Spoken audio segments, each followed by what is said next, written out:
De inicio, quiero destacar algunas cuestiones.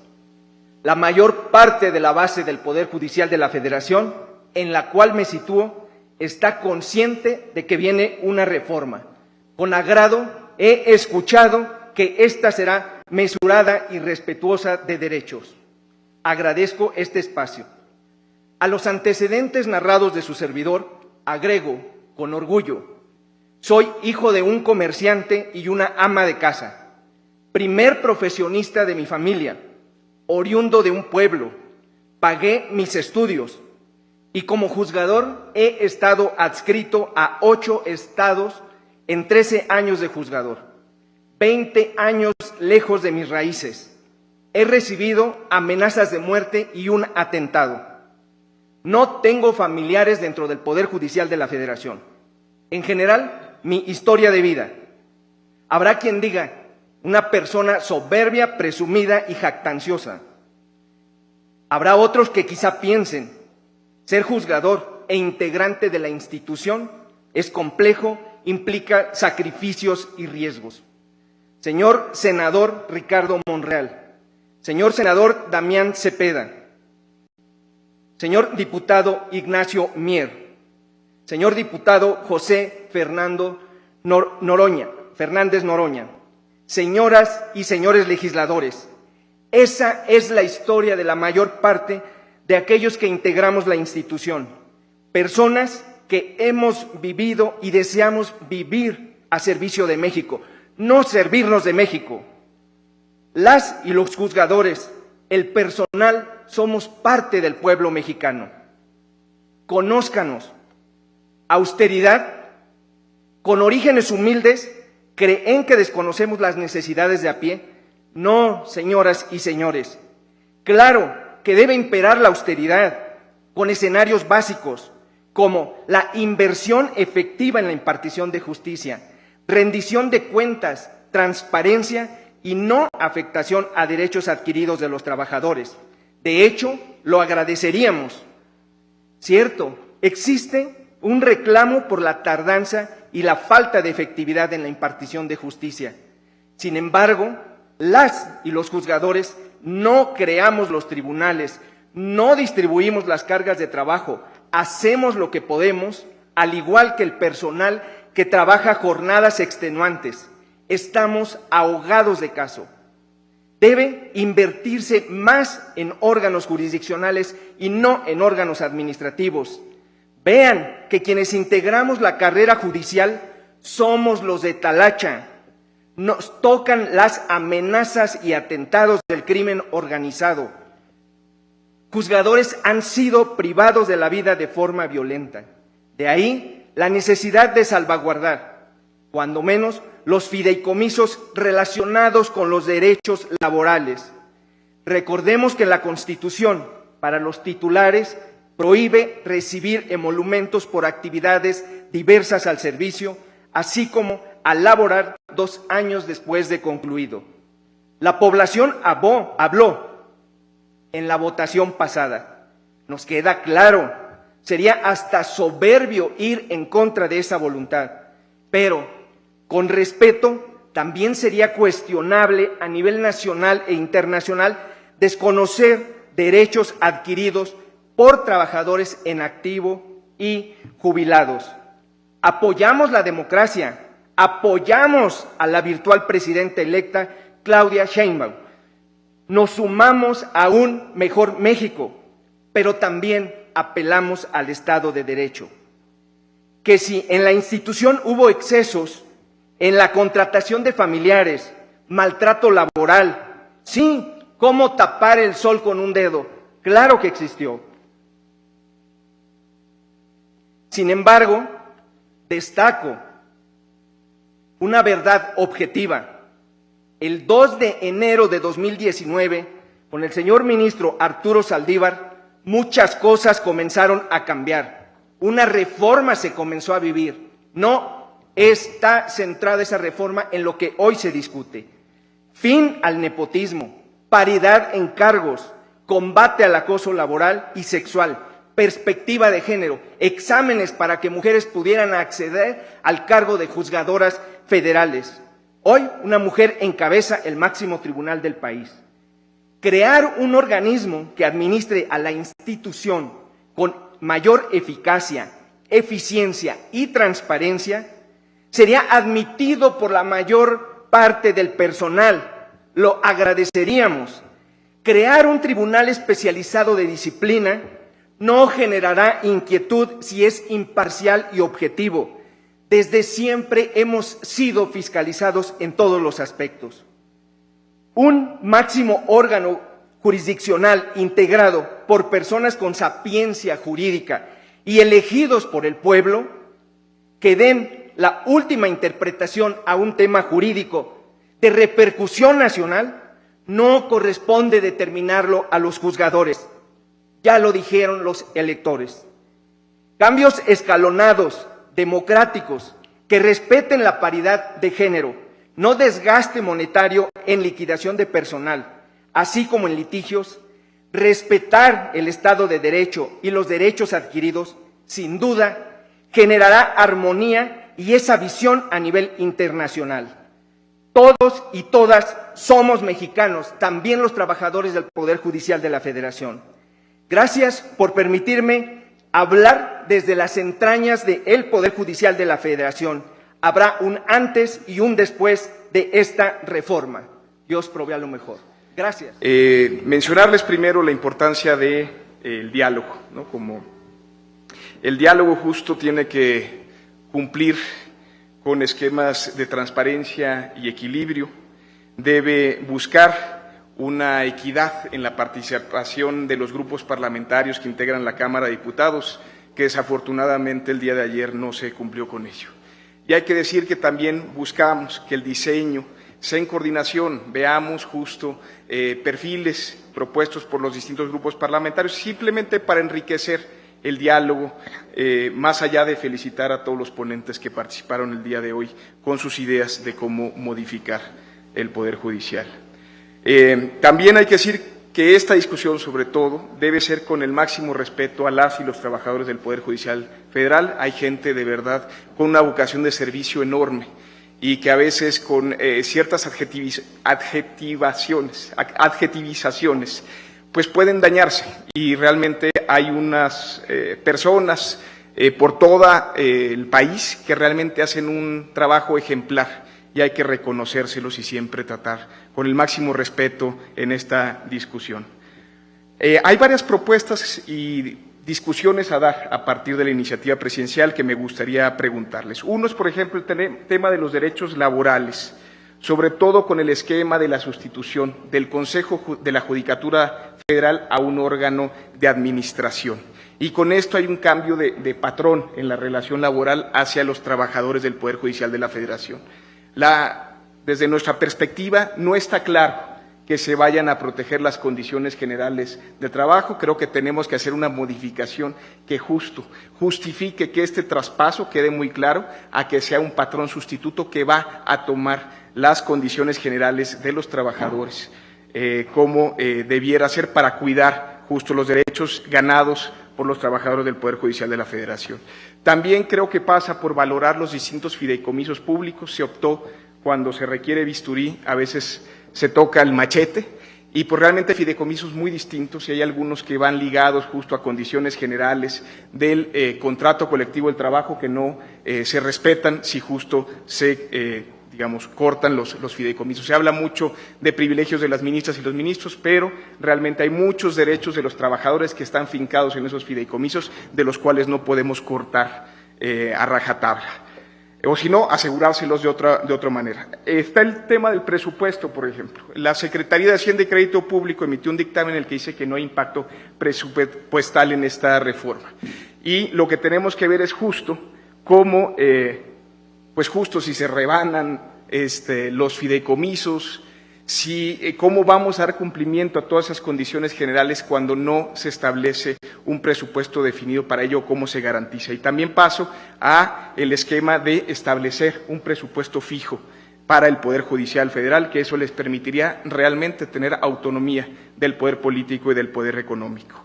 Tercer punto, el esquema de competencia para jueces y magistrados salientes. Si nosotros sujetamos a que los jueces y magistrados salientes no puedan competir a menos que los proponga el Poder Ejecutivo, el Poder Judicial o el Poder Legislativo, pues estamos limitando la puerta de entrada que sí dan los concursos. La gente de los concursos puede participar bajo ciertas condiciones, pero es mucho más abierto a que si solo es una postulación por alguno de los poderes del Estado, y creo que eso, si queremos ser democráticos, realmente es algo que tenemos que abrir justo a que haya la posibilidad de competir y no se restrinja a que el presidente te proponga, a que la Cámara de Diputados te proponga o a que el mismo Poder Judicial te proponga para efectos de competir para ser juez o magistrado.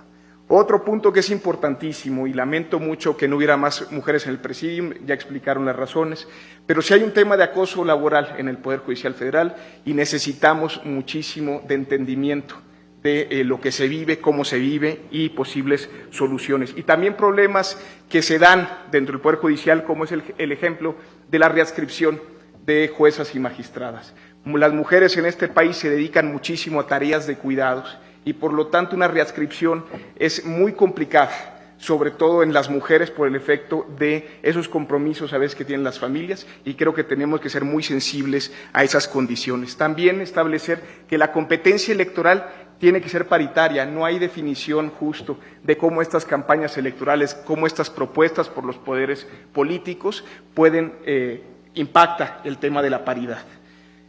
También el tema de los concursos, estos concursos deben ser paritarios justo para entender esas diferencias exacto, y que sean concursos abiertos. También el tema, por ejemplo, de que requerimos más jueces, ¿no? Ahorita estamos viendo cómo acortar, cómo cambiar los que ya hay posiblemente, pero estamos de verdad en un déficit de juzgadores y juzgadoras en este país. Por cada 100,000 habitantes tenemos poco más de un juez, cuando en otros países pues esto es totalmente distinto. El caso de Alemania son 24 juzgadores por cada 100,000 habitantes. Esto es claramente pues una de las razones por las cuales no tenemos una justicia pronta, expedita, pues es porque no tenemos jueces suficientes para dar abasto a lo que requiere el servicio de justicia de este país. Y también especificar, la reforma es necesaria, es obviamente necesaria, parte de un diagnóstico, pero no dice cómo resolverlo. Realmente la iniciativa presidencial no nos está dando una vía. Esperemos justo que estos diálogos nos permitan establecer dinámicas que sí aseguren que esta vía pueda ser la correcta. ¿Para qué? Para tener mejores jueces. Muchas gracias. Si justo, por ejemplo, el sistema de elección popular nos permitiera tener solo personas que no fueran corruptas, pues no habría diputadas y diputados, senadores y senadoras, presidentes municipales que son corruptos, y pues creo que hay muchos ejemplos desafortunadamente en el país que prueban lo contrario. Necesitamos otros requisitos para asegurar capacidad técnica, para asegurar honorabilidad, para asegurar responsabilidad en el servicio público, no es solo la elección popular. También decirlo, lo han dicho en muchas ocasiones, pero esto es un sistema integral. No podemos pensar en una reforma al Poder Judicial sin pensar en fiscalías. Y realmente, ¿por qué no también a los fiscales de los estados someterlos justo a una elección popular, ¿no? Cuando sabemos que los fiscales de los estados participan normalmente de apego a los gobernadores de los estados. Y eso creo que, pues ahí parte la cadena, ahí parte justo la posibilidad de modificar, porque lo que quiere la gente es realmente una justicia pronta, expedita y correcta. Y la verdad es que iniciativa se queda muy corta para ello. Veremos en el dictamen cómo la participación de la gente, que de verdad yo he notado una participación, un interés en participar muy amplio y lo celebro. Veremos en el dictamen qué tanto de estas participaciones se escuchan, qué tantas de estas razones, de estos argumentos se escuchan.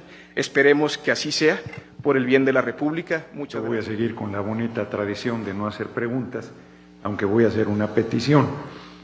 A ver, yo sostengo que no es una reforma al Poder Judicial, que es una revolución, y las revoluciones son un poquito brusquitas. Entonces, oponerse a ello es ocioso.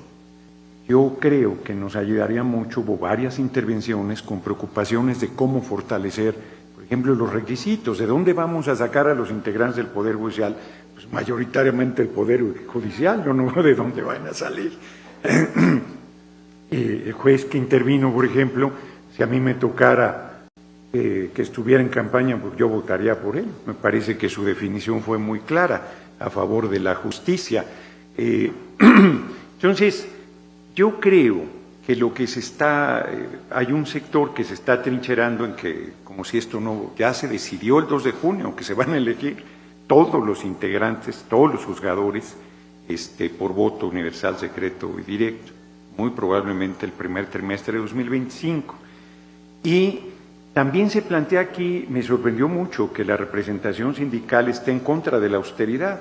Aquí en el cuadro, en una orillita, pero no importa que esté en una orillita, está el más grande presidente que ha tenido el país, Benito Juárez García, que decía que había que vivir en la honrosa medianía, creo que sostenía.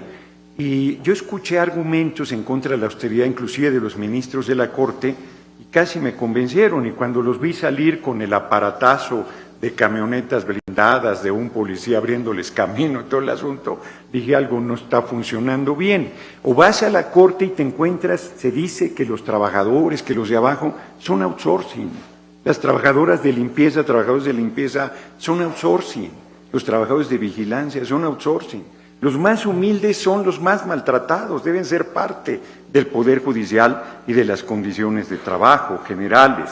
Yo aquí quiero plantear que se va a respetar absolutamente los derechos de las trabajadoras y trabajadores, faltaba más. ¿Cuál patrón sustituto? Pues si es el Estado mexicano su patrón y seguirá siendo, y tendrán que ser respetados los derechos plenamente, pero creo, y esa es la petición, que nos ayudaría mucho si nos plantearan a ver qué políticas de austeridad. Aquí alguien inclusive se atrevió a decir que no se respetaba el presupuesto solicitado por la Corte. No, pues no se respeta ni se le falta el respeto, ni se deja de respetar, es potestad exclusiva de la Cámara de Diputados decidir el presupuesto de la nación. Entonces, y esa es una definición del marco constitucional. Entonces yo cierro planteando, hay los fideicomisos. El Poder Judicial pudo hacer su reforma y no quiso hacerla, se negó a hacerla, paró la que iba en camino. Bueno, pues ese es un hecho que se tiene que asumir. Dijo la presidenta de la Corte, la ministra Norma Piña, el fideicomiso de 20 mil millones que vaya para Acapulco, ¿estamos de acuerdo? Revisémoslo luego. Nada, no dieron ni un centavo partido a la mitad, no puede ser. Cierro planteando. Yo soy diputado federal, ya me salgo en agosto. Dicen que nos van a dar, no nos van a dar más que las gracias. No llevamos ningún retiro. Yo me atiendo, no me atiendo en el ISSSTE, me atiendo en el Seguro Social. Y ahí me seguiré atendiendo. No se les va a caer el pelo a los hombres que se atiendan en el Seguro Social. Es un buen servicio. Y hay que mejorarlo, hay que ir ahí para que hagamos señalamientos de cómo mejorarlo. Yo creo que hay que ajustarnos a la nueva política, a la nueva dimensión y respetar, termino, la exigencia del pueblo de México del 2 de junio, que no solo votó mayoritariamente por nuestro movimiento, sino en las encuestas que se hicieron hasta el 90% está de acuerdo en que una reforma al Poder Judicial, 80% está de acuerdo en que se elijan.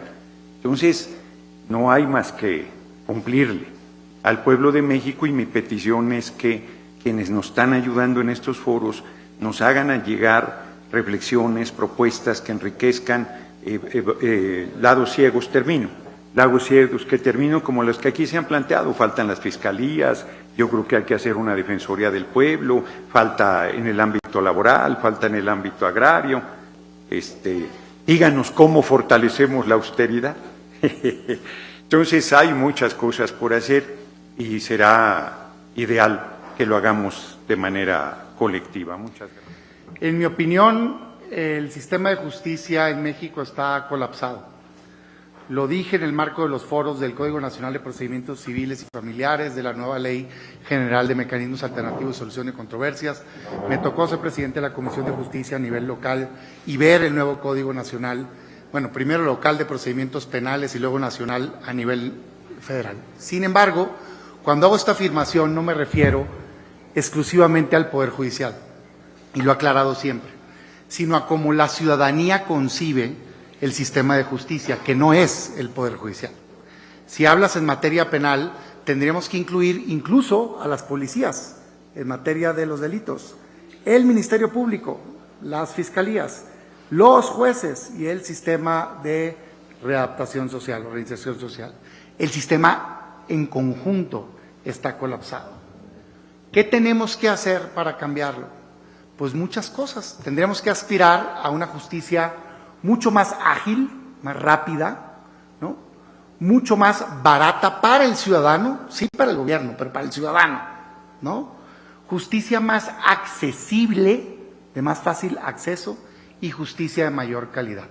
Mi pregunta concreta es, ¿esos temas los aborda esta reforma? Mi respuesta es no. Cuando se presentó la pasada reforma al Poder Judicial, por el entonces ministro Saldívar, un servidor en el Senado decía que era una reforma muy corta, de muy corta visión, que no cambiaba el sistema de justicia en México porque no entraba al fondo de los temas, se quedaba en la cúpula. Lo mismo le pasa a esta reforma.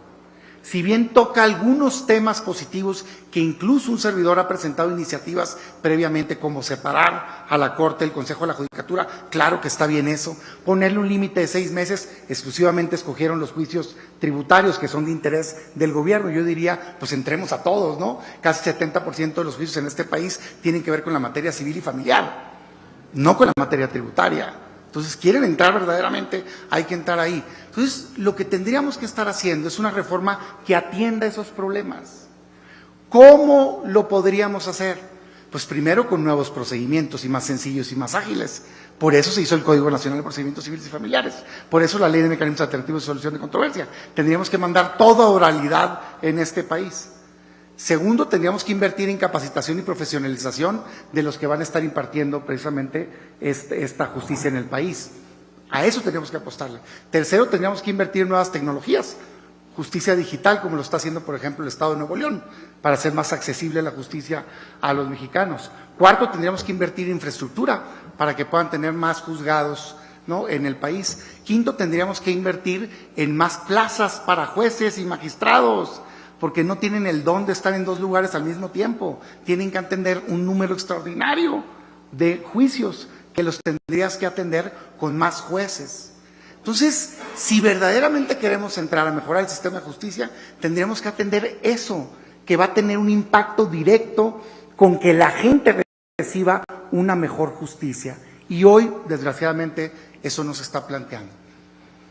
El tema quizá más polémico en esta reforma es el de los nombramientos de los jueces, magistrados y ministros.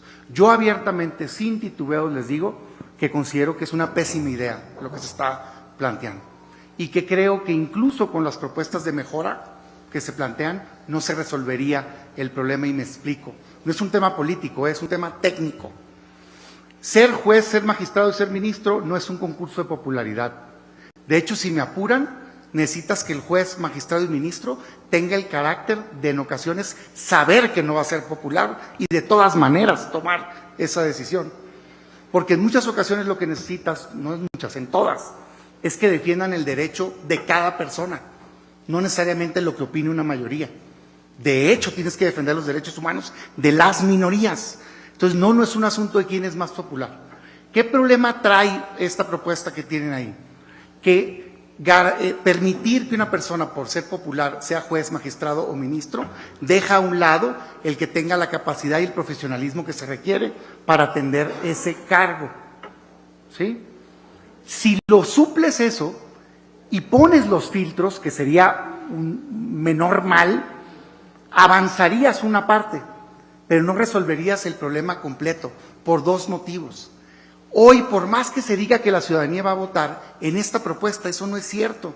Van a votar a los que diga el partido que tiene el control de la Cámara. Hoy es Morena, pero mañana puede ser otro, que puedes votar.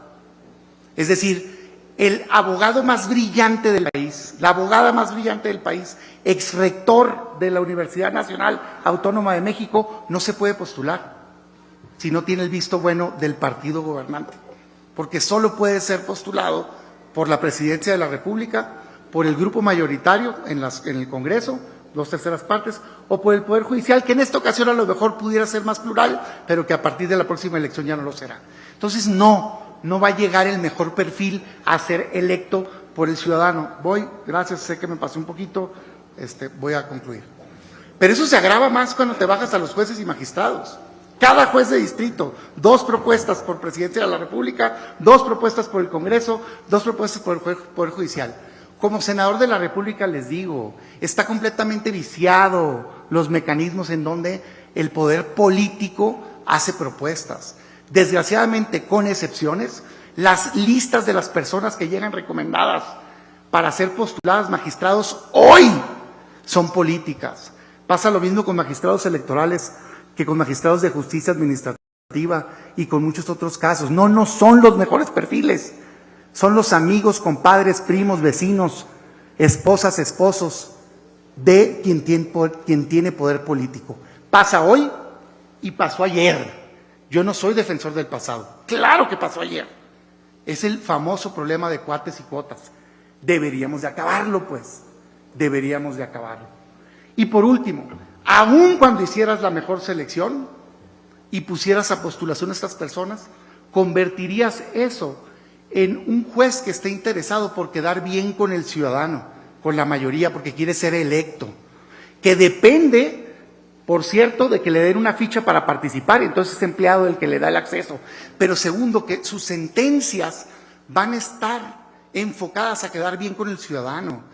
Eso es lo que pasa, volteemos a ver la experiencia internacional. Es mentira que este modelo funcione en otros países. Funciona con jueces locales muy menores en Estados Unidos. Sí, nomás que tienen otro modelo. Primero tienen contrapeso de jurado popular. No tiene el poder absoluto el juez. Segundo, puede postularse quien quiera. Y tercero, las sentencias suben cuando llegan las elecciones. Volteen a ver la evidencia. Suben porque los jueces andan en campaña. Pues no es algo deseable que queramos para este país. Por todo eso es que consideramos que ese modelo, no toda la reforma, el modelo de nombramientos de jueces, magistrados y ministros es incorrecto. ¿Tiene que cambiar el actual? Por supuesto, pero para despolitizarle, quitarle al presidente la facultad de proponer, hacer concursos de oposición y que lleguen solo los mejores perfiles al Poder Judicial. Por último, y con mucho respeto, yo escucho aquí que este es un tema inevitable. Yo tengo otros datos. Me permito diferir. Hoy la asignación del Congreso todavía no está hecha. El INE tiene que hacer esa asignación y el tribunal decidir las impugnaciones que habrá. Porque habemos muchos que consideramos que tener el 54% de los votos es muchísima votación, pero no es las 2/3 partes de este país. Y vamos a luchar porque no existe una sobrerepresentación en el Congreso. Sobrerepresentación que, soy honesto, así ha sido en el pasado. Hay que decir las cosas como son. Así ha sido en el pasado. Pues mal en el pasado, mal en el presente y evitemos que se haga un mal en el futuro. Y 2, en el Senado de la República les faltan 3 votos. Mi llamado, que concluyo, a los legisladores de oposición es, así como los legisladores de la mayoría tienen muy claro que el mandato de la población fue hacer este cambio, el mandato de los ciudadanos que votaron por legisladores de oposición fue no permitir que se acabe con la división de poderes. Yo les exijo que estén a la altura y que no se doblen. Si no se doblan, una reforma dañina no pasa. Y entonces pasemos a una reforma positiva para el Poder Judicial.